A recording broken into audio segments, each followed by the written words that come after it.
আজকে পেঁপে দিয়ে চিংড়ি মাছের তরকারি করবো। আর পেঁপে তো আমরা সচরাচর খেতে চাই না, খেতে ভালো লাগে না, কিন্তু চিংড়ি মাছ দিয়ে যদি করি তো খেতে খুব ভালো লাগে। আর পেঁপে খাওয়া শরীরের পক্ষে খুব ভালো, গ্যাস অম্বল দূর হয়, পেট ভালো থাকে। তো এভাবে করলে খেতেও ভালো লাগবে, উপকারও পাওয়া যাবে।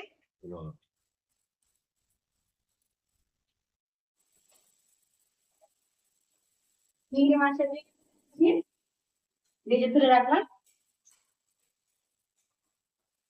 এবার আমি কড়াতে আবার একটু তেল দিয়ে দিব। তেল দিয়ে পেঁপেটা লাল লাল করে ভেজে নেব। একটু কালো জিরা ফোড়ন দিয়ে দিচ্ছি। এবার পেঁপেটা লাল লাল করে ভেজে দেবো।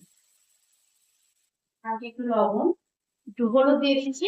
এবার এই পেঁপেটা আমার লাল লাল করে ভাজা হয়ে গেছে, পেঁয়াজের যে পেঁয়াজটা কুচিয়ে রেখেছিলাম এই পেঁয়াজ কুচিটা আমি দিয়ে দিচ্ছি। এবার এতে জিরে, আদা আর পেঁয়াজ পেস্ট করে নিয়েছি, দিয়ে দিচ্ছি।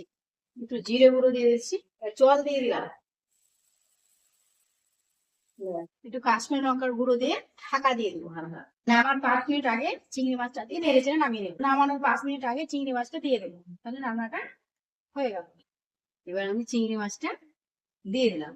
এবার 5 মিনিট ফুটিয়ে নেবো, দিয়ে নেড়ে চেড়ে ফুটিয়ে নেড়ে চেড়ে